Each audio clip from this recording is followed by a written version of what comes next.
और ये इसको बड़ी कामयाबी समझ रहे हैं कि जी हम 1 बिलियन लेने गए थे, हमें 2 बिलियन मिल गए हैं। लेकिन जो कड़ी शराइत है IMF की जिसको पूरा करना है, पेट्रोल और डीजल पर जो सब्सिडी दी थी पिछली हुकूमत ने वो ख़त्म करनी है सर।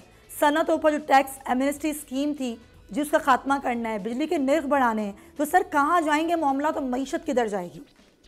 देखिए बात यह है कि जो पहला हमारा जो मसला है या जो हमारी मजबूरी है वो ये है कि हम IMF प्रोग्राम से अपने आप को अलग नहीं कर सकते। इस वक्त पाकिस्तान की जो सियासी और माशी सूरत हाल है उसमें पाकिस्तान को IMF प्रोग्राम में रहना है और ये पाकिस्तान की मजबूरी है, चाहे वो पाकिस्तान के लोगों को अच्छा लगे या बुरा लगे, या पाकिस्तान की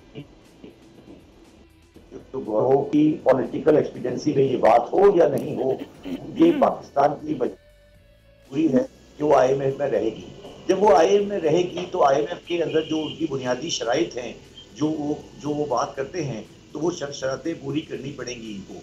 तो ये इसको अगर आप purely economic point of view से देखें तो उस जो शर्तें हैं जो पूरी करनी पड़ेंगी उसका बहुत ज़्यादा फर्क अवाम पे पड़ेगा, क्योंकि दो तीन चीज़ें डायरेक्टली रिलेट करेंगी। एक, पेट्रोल की प्राइस को उन्होंने एडजस्ट करना है टू द इंटरनेशनल प्राइसेस और उसकी सब्सिडी को ख़त्म करना है। और अब जो उसमें सब मसला आएगा वो ये है, क्योंकि PTI ये कह रही है कि उन्होंने पैसे रखे हुए थे और वो इसको डेफर करके ले गए थे जून तक के लिए। तो जो मुझे समझ आई है, अभी तक बात उनकी जो नई गवर्नमेंट कर रही है वो शायद जून से पहले इसको इंक्रीज करेगी। तो ये एक बहुत बड़ा एक टर्माइल आएगा, मगर इसको मेरा ख्याल है कि गवर्नमेंट के पास चॉइस नहीं है और गवर्नमेंट को एज सून एज पॉसिबल इस प्राइस को ट्रांसफ़र करना पड़ेगा। ये पेट्रोल का सिलसिला है, यही सिलसिला आपका बिजली के ऊपर है, वो भी गवर्नमेंट को ट्रांसफ़र करना पड़ेगा।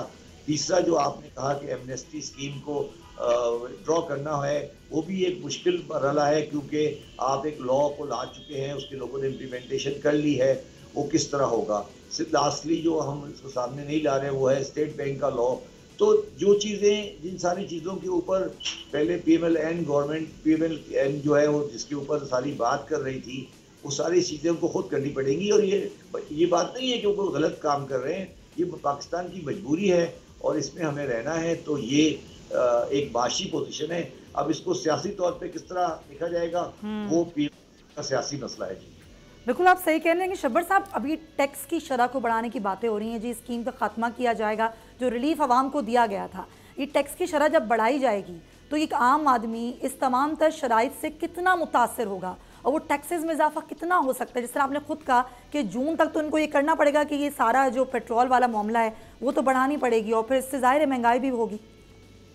देखिए, जो टैक्स का रेट बढ़ाने की बात है, मेरा नहीं ख्याल कि IMF वालों ने कभी रेट की बात की है। वो कुछ सैलरी के बारे में बात है, वो भी इनको वापस देनी है। कोई टैक्स की रेट बढ़ाने की बात नहीं कर रहे।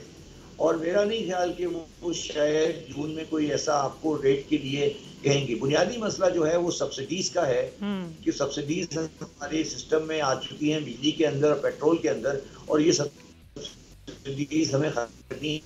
और ये सब्सिडी जो है वो उनकी जो बुनियादी दो इशू है उसके अंदर, एक तो आवाम को उसकी आदत नहीं है और दूसरा परसेप्शन बड़ा तेजी से खराब होता है, क्योंकि आवाम ये समझती है कि पेट्रोल की कीमत बढ़ेगी तो वो इसका मतलब है कि वो गवर्नमेंट कोई ज़्यादती कर रही है। और पाकिस्तानी कौम बहुत अरसे से पेट्रोल एनर्जी को इंटरनेशनल मार्केट में लेने के लिए आदी नहीं है। तो जब ये बोझ उन पर पड़ेगा तो वो एक उनके लिए ज़रा परेशानी की बात होगी और महंगाई का लेवल बढ़ेगा। महंगाई की दूसरी वजह जो आने वाली है वो ये है, क्योंकि अगर आप देखें डिस्काउंट रेट 12 पे चला गया है और ये 12 से भी आगे जाने के चांसेस हैं। तो ये जो सेंट्रल बैंक ये इंडिकेट कर रहा है कि हमारे पास इन्फ्लेशनरी प्रेशर हैं और वो कट डाउन कर रहे हैं। तो ये सारी वो चीज़ें जो हम पहले करते रहे, तो इसका मतलब बिल्कुल वाज़ेह है कि इसमें कोई आपको महंगाई या कोई जो पब्लिक का जो रोज़ाना की चीज़ों की महंगाई है वो तो नई आने वाली गवर्नमेंट कोई भी बुनियादी रिलीफ आवाम को देने की पोजीशन में नहीं है। वो कुछ भी करते वो दे नहीं सकते बेसिकली। सब्सक्राइब करें और बेल दबाएं ताकि कोई खबर रह न जाए।